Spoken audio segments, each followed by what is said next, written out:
Welcome back to Sports Jam. It's been a great soccer season and it's state tournament week, and I am joined now by Sig Lygre, our longtime soccer analyst. And Sig, we got a few teams into the tournament this year, and let's start with the Champlin Park girls. Obviously a big thing for their program, first time in the tournament. You got a chance to call their section final with John. What do you think of their team, and what are their strengths heading into the tournament?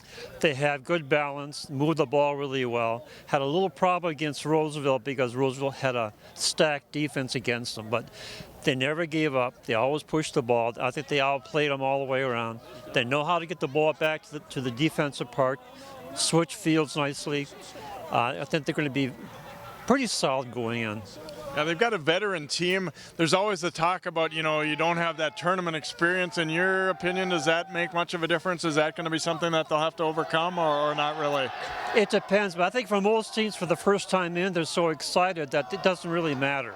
Maple Grove girls, after a long time of knocking on the door, not being able to get in, now have been in 3 times in a row. A lot of their players were on the team that were in the tournament last year. What do you like about that club?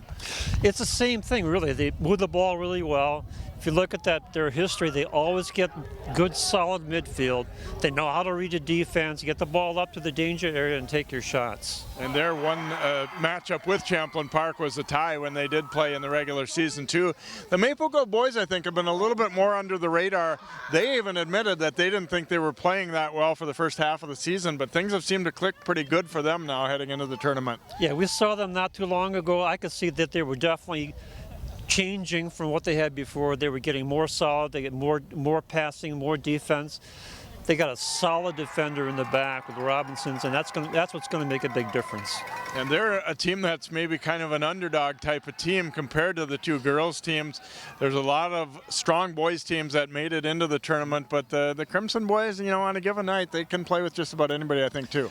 Yes, they can. And we saw a few years ago that the Crimson were the underdog going into a game that was played over in North St. Paul. And they surprised one of the top teams by coming out early and attacking. All right, should be a great tournament on the girls and boys side in Class AA, and watch for the Rebels and the Crimson, and hopefully that they'll perform the way they did to get there in that state tournament.